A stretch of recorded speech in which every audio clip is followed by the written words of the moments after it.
From the 29, Jones. And he's going to have to eat this one as down he goes. Anthony Barr coming in hard that time on the blitz, and he gets him down. It's a loss of 4. Jones now to throw on 3rd down. And now he'll let this one go deep. Back, and that's caught inside the 30. And he will have a Giants 1st down as they're able to get the 3rd down conversion. It's a big play for the Giants on 3rd down. 48 yards for an offense that has not found the end zone yet. That's a big play. There's the spark right there. The big play that they needed. Now they've got to go ahead and finish this drive and put this ball in the end zone. And now a throw on 1st down there, but it's incomplete. Some of the fans here don't seem too happy about what we've seen in this 1st half. No, not at all, and I understand why. They've looked lethargic, out of sync, and it shows on the scoreboard. Jones going to throw again. And he finds Penny. And he will take it on in for a Giant touchdown. Elijah Penny, 28 yards. And the Giants are able to cut into this lead. And he wasn't blocking or running it there. They tossed it to him. And you remember the good old days when the 49ers were riding roughshod in the league? They used their fullback and pass plays all the time. Roger Craig, Tom Rathman, those guys were terrific at running these types of plays. Gano the extra point. And this is back to an 8-point game. Graham Gano is set to kick off. Gano now following the touchdown here to kick it away. This taken in about 4 yards deep. And they'll get him down right at the 25-yard line, so the same result, and he opted for the touchback. 25-yard line. Now the Minnesota offense set to take over again. And they're hoping to redo their efforts in the last drive when they got into the end zone. And just think of what it's like now on the sideline, because when you score... And he loses the football a second time. And the Giants have it. It's picked up. Oh, some strong running. Dalvin Cook on the carry. Obviously, you got to hold on to the football, but I've got to give credit to the defense there. Good job of knocking it free. Yeah, because a lot of the time we just blame the offensive players for not taking care of it. How about the effort of the defensive players knowing that guys contact coming and try and cover up the football? Under pressure, and he'll go down. Back. So they will accept the penalty and move.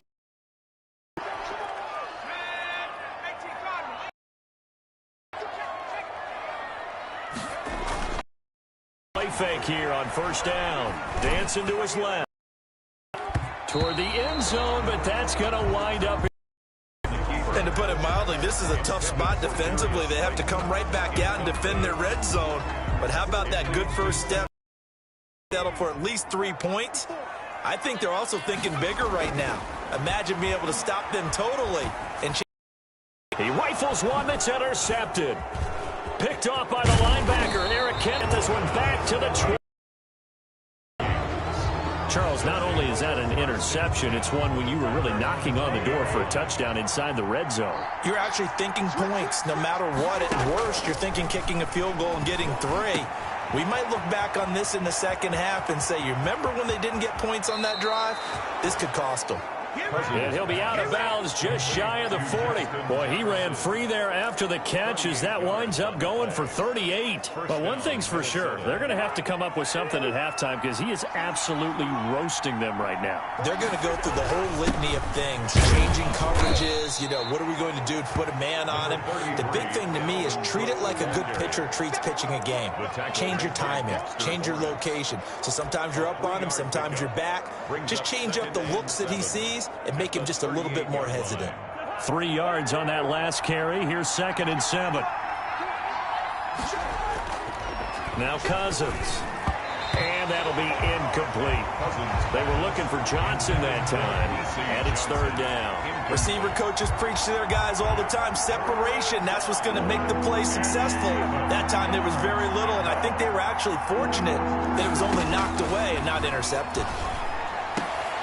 Into heavy traffic, and it's intercepted.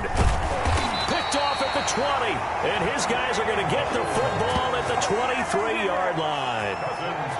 Oh, timing is everything on a route like this. He tried to drive that football into a tight spot. And if you're a little early or a little late, chances are there's going to be someone there. And sure enough, this one's going the other way. Jones and the Giants now with a 1st and 10 at their own 23. He'll look to throw right away. Gets this out to Saquon Barkley. And he'll get this one way up just shy of the 45-yard line. And a nice gain of 21 yards. Here's Jones on 1st down. That's complete to Slayton. That catch good for only a couple. So 2nd and 8 here after the pass play for 2 yards on 1st down. One thing you're hoping for when you run drag routes, you're able to hit a receiver in stride, and he can pick up a lot of yardage after the catch. But in this situation, the defense was effective, able to stop him before you get a good head of steam going. 8 yards to go. Let's go, Mike 50, Mike 50. On 3rd down, Jones finds his tight end Ingram. Good defense holds him to only a yard, and it'll be 4th down.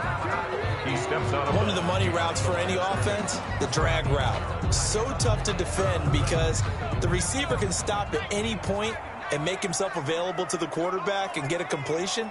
But I love the communication we saw there. All the defenders pointing out the receiver, where he was going, and then they're able to rally to the ball after.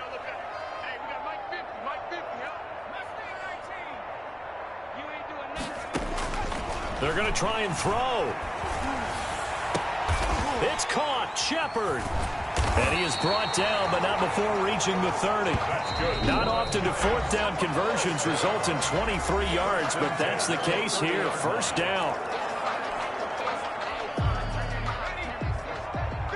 50 to Mike, 50 to Mike. You can't block me. Operating from the gun, Jones.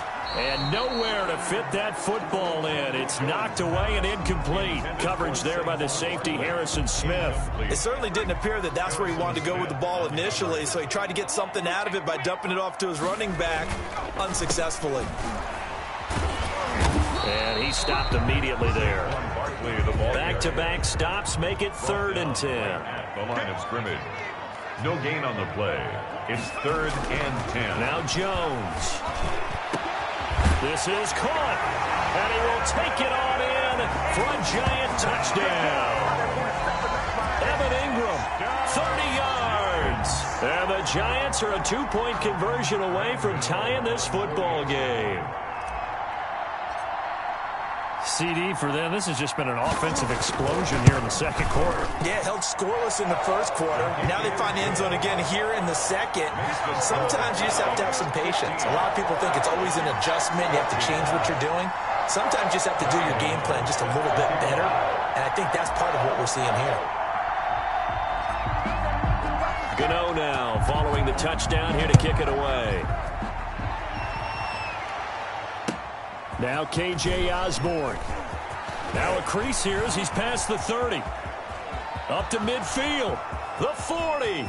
Look at him go inside the 30. He will take this all the way. Touchdown, Minnesota. Such an electric play, so much fun to watch, and you need all 11 guys in sync for that to be successful, don't you? Without a doubt. That's teamwork to be able to put it all together. But that play is really probably the most exciting 10 seconds in football. And this is off the left upright, but he banks it through. How about that one? So he fielded the kick at the 8 and never looked back. A great return all the way to the end zone. 92 yards all told. So let's try this again. After the kick return, TD, here's yet another kickoff. This will make it into the end zone. And not a great return here. He'll make it back only to the 10-yard line. Anytime you feel the kickoff inside your own end zone, you've got to be decisive about whether you're bringing it out or not. Sometimes that indecision can really cost you. That may have been what happened on that play. They'll start out on the ground. It's Saquon Barkley. And now the juke. And brought down, but not before reaching the 25. That play going for 16 yards to start the drive. 1st down. 25-yard line. Check, check. Lucky, lucky, lucky.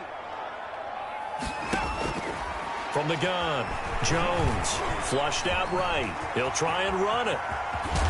And he's taken down, but able to slip across the 35. Now the Giants will use the second of their 3 timeouts, as the clock will stop with 33 seconds to go in the first half. Back-to-back good plays have them on the move on first down.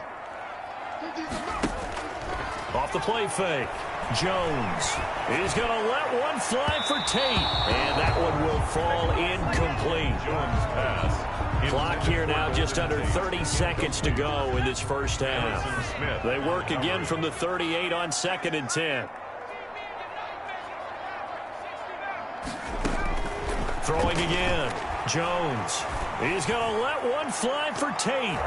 And he knocks the ball away, and it falls incomplete. Coverage there by the safety, Harrison Smith. Well, their first 2 drives yielded touchdowns, so there's no reason for them to feel like they have to pull back on the reins.